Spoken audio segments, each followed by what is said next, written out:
دیکھیں ابھی ہم زندہ ہیں اور خدا آپ سب کو طول عمر صحت اور سلامتی کے ساتھ گزارنے کی توفیق عطا فرمائے، لیکن ہم میں سے جب کوئی مر جائے تو اب کتنا عرصہ قیامت سے پہلے اس نے گزارنا ہے؟ ممکن ہے 100 سال، ممکن ہے 1000 سال، ممکن ہے 1,00,000 سال، اور ممکن ہے کہ کروڑ سال گزر۔ یہ جو درمیان کا عرصہ ہے یہ بھی بہت اہم ہے۔ میں چاہتا ہوں کہ میں قیامت سے متعلق چند باتیں عرض کروں، لیکن اس سے پہلے رک کر 2-3 باتیں برزخ سے متعلق۔ یہ زندگی کا وہ حصہ ہے کہ جو قیامت اور اس دنیا کے درمیان کی زندگی، اور طویل زندگی، اور پیچیدہ اور مشکل ترین زندگی۔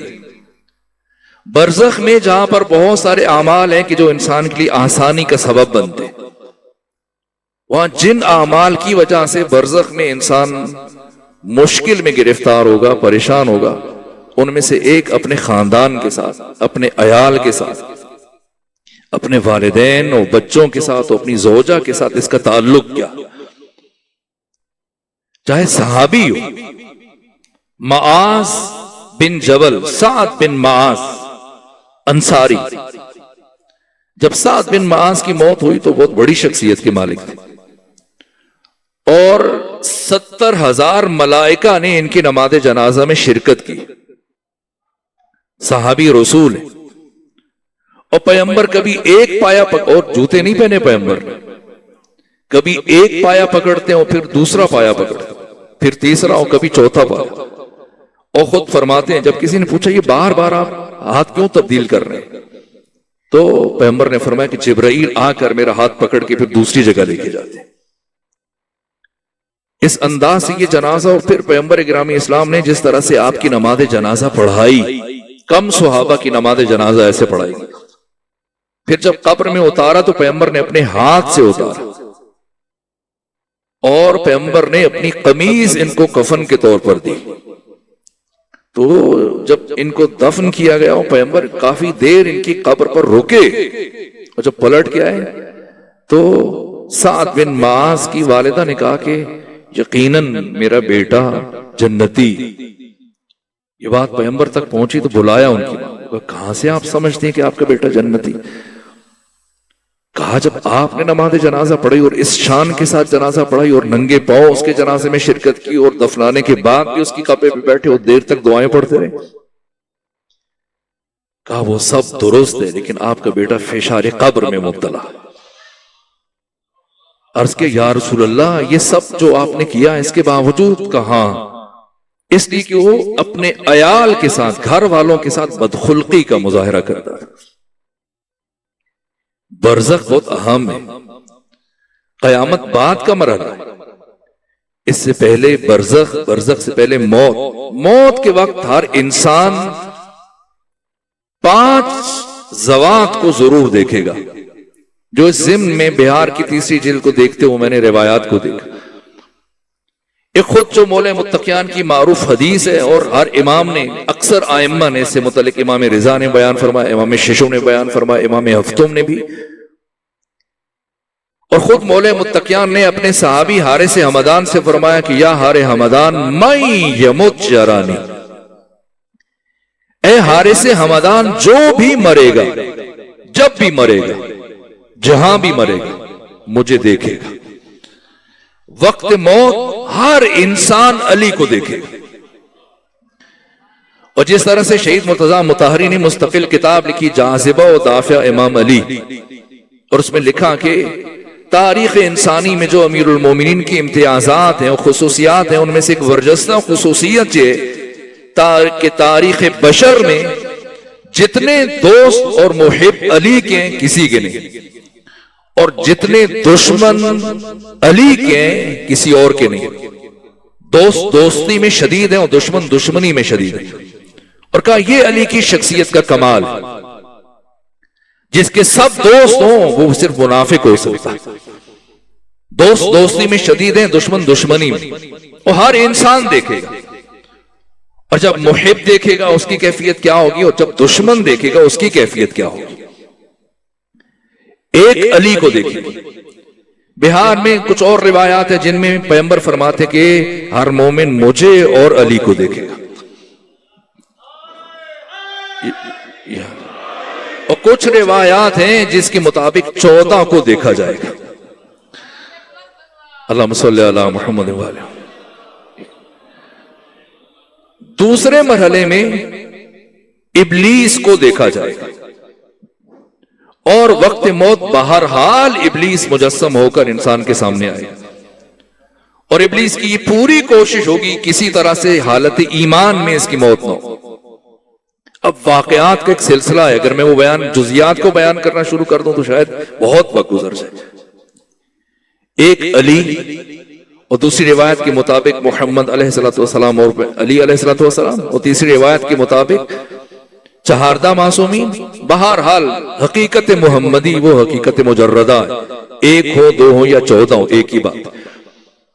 دوسرے مرحلے میں ابلیس، تیسرے مرحلے میں ملائکہ، چوتھے مرحلے میں انسان کا عمل خیر مجسم ہو کر آئے گا، اور پانچویں مرحلے میں خود انسان کے اعمال بد یہ بھی مجسم ہو کر آئیں گے۔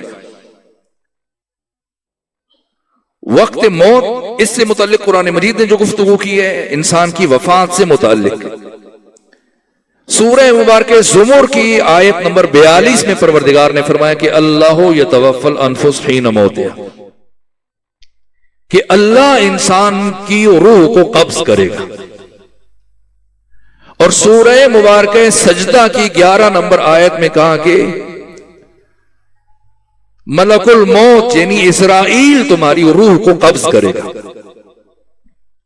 اور سورہ مبارکہ نساء کی آیت نمبر 97 میں پروردگار نے فرمایا کہ ملائکہ تمہاری روح کو قبض کریں گے۔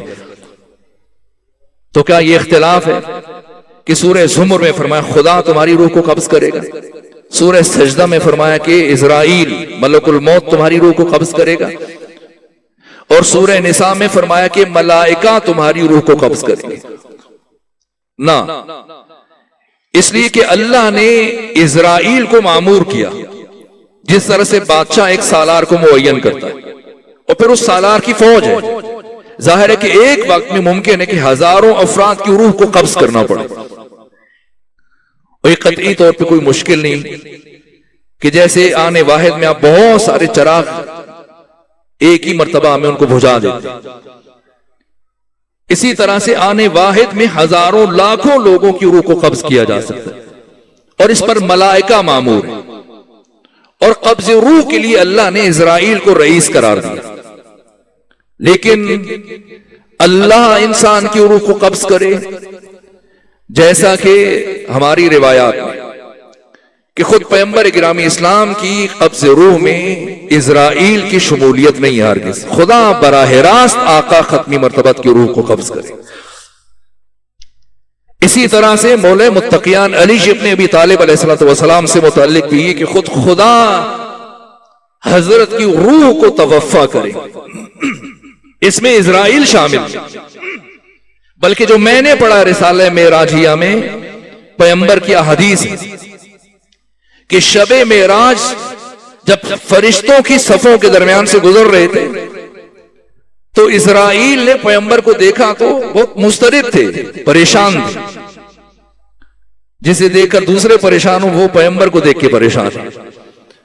تو پیغمبر نے وجہ اضطراب دریافت کی، کہا کہ اسرائیل کیا بات ہے، کیوں پریشان ہے؟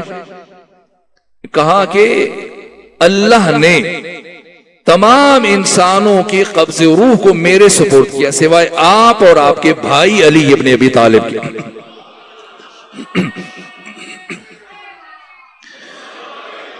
اور خود میری روح کے قبض کرنے کو حق تعالی نے آپ کے بھائی علی ابن ابی طالب کے سپرد کیا۔ تو جب آپ زمین پر تشریف لے جائیں تو اپنے بھائی علی کے سامنے میری سفارش کیجیے گا کہ اسرائیل عرض کر رہے تھے کہ میرے ساتھ نرمی سے پیش آئیے گا۔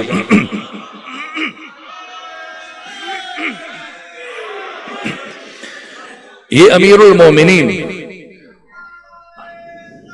اللہ اکبر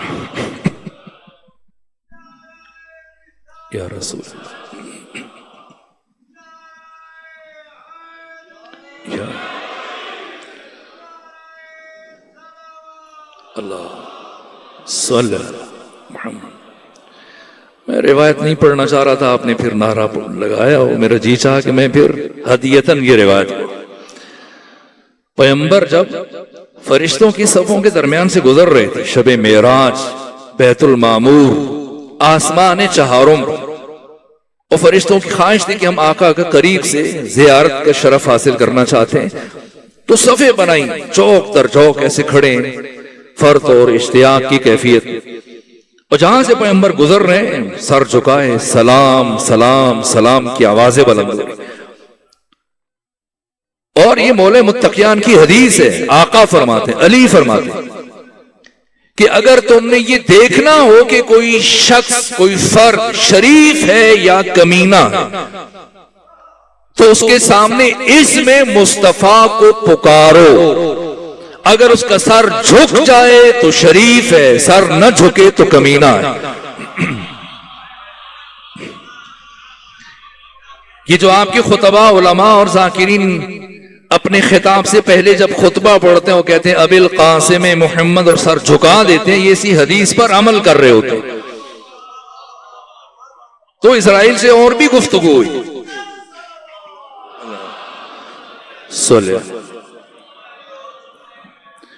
تو پیغمبر فرشتوں کی صفوں کے درمیان سے گزر رہے ہیں اور جہاں سے گزر رہے ہیں فرشتے سر جھکائے کمال ادب سے سلام سلام کی آوازیں بلند ہو رہی ہیں. اور ایسے میں اسرائیل سے ملاقات.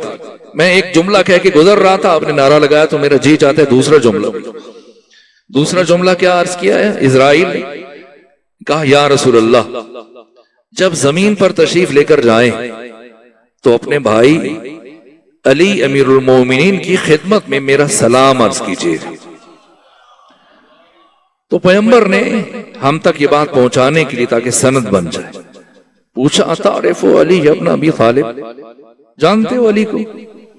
تو کیا جواب دیا کہ فکیف لا اعرفہ، میں علی کو کیسے نہ پہچانوں، لقد امرنی اللہ، اللہ نے مجھے یہ حکم دے رکھا ہے، اللہ اقبض روح شیعت علی ابن ابی طالب الا باذنہ، چاہے خدا براہ راست روح قبض کرے کہ وہ دو ہستیاں ہیں جو قرآن میں بیان کیا سورہ زمر آیت نمبر 42 میں، یا پھر اسرائیل اور ملک الموت جو سورہ سجدہ میں بیان کیا، یا پھر ملائکہ میں سے کوئی دوسرا کہ جو اسرائیل کی سرپرستی میں کسی کی روح کو قبض کرے.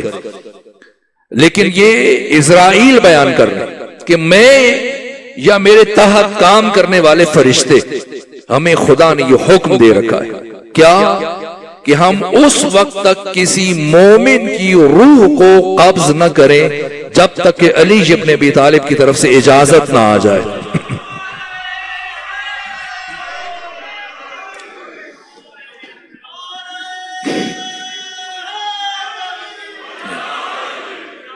کس درجہ شفیق ہیں، کس درجہ کریم.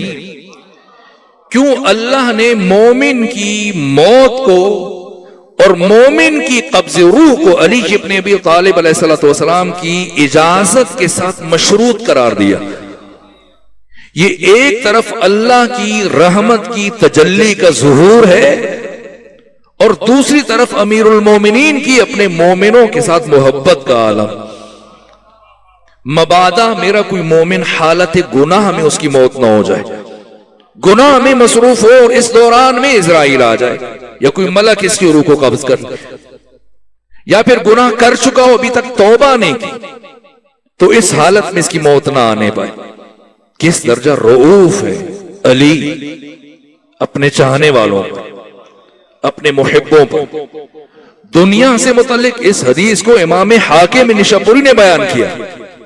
دنیا میں پیغمبر فرماتے کہ حب علی یاکل الذنوب کما تاکل النار الحطب، علی کی محبت اس طرح سے گناہوں کو کھا جاتی ہے جس طرح سے آگ لکڑیوں کو کھا جاتی ہے. یہ زندگی میں اور وقت موت اگر کوئی امید ہے تو اس امید کا نام علی ابن ابی طالب. یہاں تک کہ اللہم صلی علی محمد وآل محمد. مدینۃ المعاجز کی ایک روایت میری نظر سے گزری. یا علی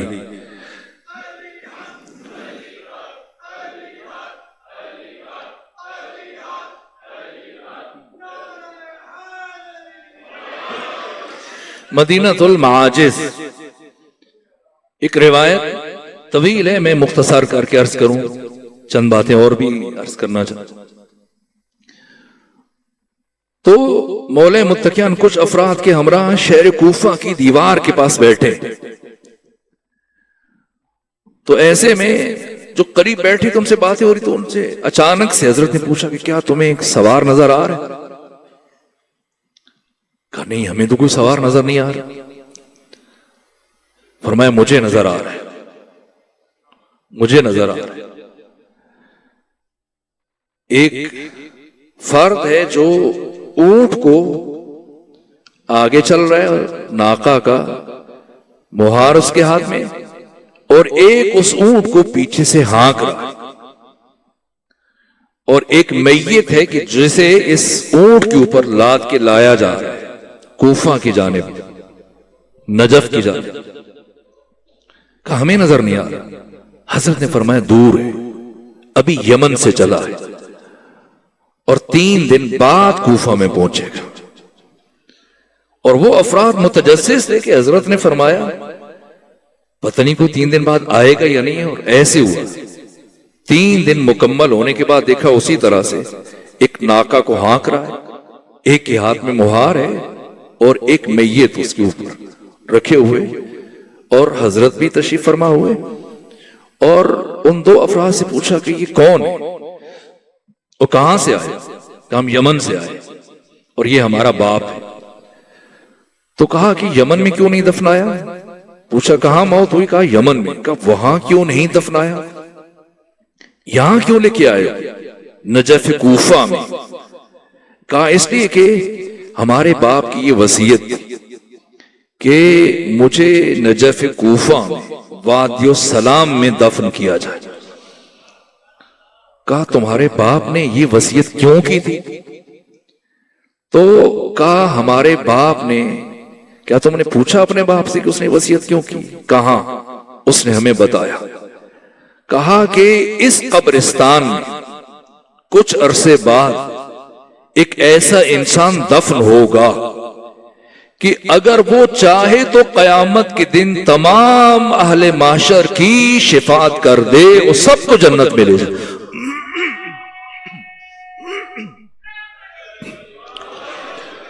امیر المومنین نے یہ سنا تو فرمایا اللہ اکبر، تمہارے باپ نے صحیح کہا، ایسا ہی ہے. اللہ نے اس شخص کو یہ اختیار دیا کہ اگر چاہے تو تمام اہل معاشر کو قیامت کے دن ان کی شفاعت کر دے. اور پھر 2 مرتبہ ایک جملہ تکرار کیا، فرمایا اللہ کی قسم وہ میں علی ہوں.